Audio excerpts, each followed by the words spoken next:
Start करते हैं nested if. अब बेसिकली सबसे पहले जान लेते हैं ना नेस्टेड इफ का यूज क्या होता है। तो नेस्टेड इफ की अगर बात करें तो नेस्टेड इफ का यूज हम कब करते हैं, जब मुझे मल्टीपल कंडीशन लगाना हो। सिंगल कंडीशन में नेस्टेड इफ नहीं लगता है। मतलब जैसे जब मुझे किस टाइप के प्रोग्राम बनाना हो, जैसे हम देखते हैं प्ले स्टोर पे बहुत सारी एप्लीकेशन होती है लोन की एलिजिबिलिटी चेक करने के लिए, इंक्रीमेंट को चेक करने के लिए। तो उस टाइप से जब इफ और एल्स जब हम पढ़ते हैं तो इफ और एल्स में क्या होता है, इफ वाली कंडीशन अगर ट्रू होगी तो एल्स वाली, इफ एल्स वाली कंडीशन चेक नहीं करेगा वो, एल्स वाली। वैसे हम क्या देखते हैं, स्विच केस में जितने भी केस है वो सभी एग्जीक्यूट करते हैं। मतलब स्विच केस और नेस्टेड इफ दोनों क्या है, सिमिलर होते हैं। जितनी भी कंडीशन लगाओ सभी कंडीशन क्या होता है उसमें एग्जीक्यूट होगा, और सभी कंडीशंस को क्या करते हैं, चेक करते हैं। अब इसमें कुछ प्रोग्राम हम लोग देखते हैं और इसका पहले सिंटैक्स देख लेते हैं। कंडीशन क्या है इसकी, nested if statement is an statement place inside another if statement. मतलब एक इफ के अंदर ही क्या लगते हैं, नेस्टेड इफ। मतलब अगर एक इफ के अंदर और इफ लगे हुए हैं तो उसी को क्या बोल देते हैं हम, नेस्टेड इफ। ठीक है। This means that the inner if is only execute if the outer if condition evaluate to true. अगर बाहर वाली कंडीशन ट्रू होगी, बाहर वाले इफ की कंडीशन ट्रू होगी, तो जो अंदर वाला इफ है उसकी भी कंडीशन वो क्या करेगा, चेक। तो इसका अपन देखते हैं सिंटेक्स। तो सबसे पहले क्या करना होता है, जैसे कि अगर मैं यहाँ पर इफ का यूज कर रहा हूँ,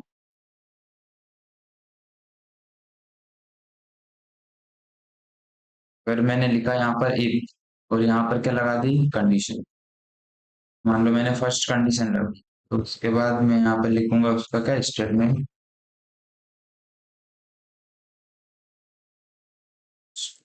स्टेटमेंट। ठीक है।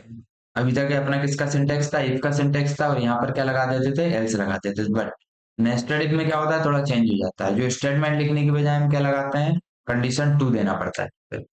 तो मैंने लगा दी कंडीशन टू। अब जो इसका स्टेटमेंट आएगा, अगर सपोज दो ही कंडीशन है मेरे पास सिर्फ, तो यहाँ पर क्या होगा कि सिर्फ दोनों कंडीशन एग्जीक्यूट होंगी। अगर और कंडीशन होगी तो हम क्या करेंगे, यहाँ पर कंडीशन थ्री भी यहाँ पर लगा सकते हैं, और फिर इसका स्टेटमेंट जो भी लिखेंगे तो वो एक सिंगल स्टेटमेंट चलेगा तीनों कंडीशन ट्रू होने पर। अगर मान लो फर्स्ट कंडीशन ट्रू हो जाती है, सेकंड कंडीशन ट्रू हो जाती है, थर्ड कंडीशन ट्रू, तो सिर्फ एक स्टेटमेंट रहेगा कंडीशन ट्रू का। अगर फॉल्स होती है तो तीनों पे क्या करना है, यहाँ पे अलग अलग अपने को स्टेटमेंट देने पड़ेंगे। जैसे मान लो एक एल्स लगा दिया, इसका एल्स इसके लास्ट में आ जाएगा, एंड जो लास्ट वाला इफ है उसका एल्स इसके एल्स में आएगा। ये होते हैं आपके तीनों क्या, इसका syntax, first condition, second condition, third. अगर तीनों कंडीशन ट्रू होंगी तो स्टेटमेंट सिर्फ सिंगल है, बट फॉल्स होने के तीन अलग अलग स्टेटमेंट यहाँ पे काम करेंगे। बताओ उसमें कोई डाउट।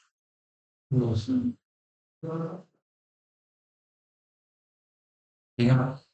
चल, तो अपन इसमें आगे बढ़ते हैं, स्टार्ट करते हैं। जैसे मान लो फर्स्ट मेरे पास क्वेश्चन क्या है, लॉगिन करने वाला बनाना है, तो वो मैं सबसे पहले लिखेंगे लाइब्रेरी मैन। ठीक है, यहाँ तक क्लियर है सभी को। अब उसके बाद अपन यहाँ पे कंडीशन अपन लगाते हैं। सबसे पहले तो इनसे ये टाइप का मैंने एक मान लिया यूजर आईडी, एंड एक मैंने मान लिया पासवर्ड। तो मेरे पास वेरिएबल हो गया। सबसे पहले मैंने यूजर आईडी, यूजर से बोला कि एंटर यूजर आईडी। यहाँ पे मैंने यूजर से उसकी यूजर आईडी मांगी, स्कैनएफ लगाया, स्कैनएफ में percentage P coma address of user ID. User ID मांगने के बाद मैंने यूजर से मांगा पासवर्ड, एंटर यूर पासवर्ड। अब यहाँ पे पासवर्ड एंटर किया। अब यहाँ पे percentage D coma address of password. ठीक है, ये दोनों अपने यूजर आईडी और पासवर्ड दोनों एंटर करवा दिए। अब इसके बाद हमें क्या करना है, जैसे हमने यूजर आईडी और पासवर्ड एंटर करवा ली यूजर से, अब उसके बाद क्या लगाएंगे, स्टेटमेंट लगाएंगे। एक स्टेटमेंट लगाया, पहली जो कंडीशन हमने the user ID is equal equal, मैंने पहले जो साइन अप किया था उस टाइम पे क्या यूजर आईडी मैंने यहाँ पे डाल दी थी 123, जैसे साइन अप के टाइम की यूजर आईडी है। ठीक है, 123 मैंने यूजर आईडी वहां पर बनाई थी। एंड सेकंड कंडीशन में हम क्या लगा देंगे, यहाँ पे password is equal equal to, मैंने दे दिया पासवर्ड 12133। यहाँ पे मैंने एक यूजर आईडी जनरेट कर ली अपनी खुद की, और यहाँ पर एक क्या कर लिया, पासवर्ड खुद का क्रिएट किया है।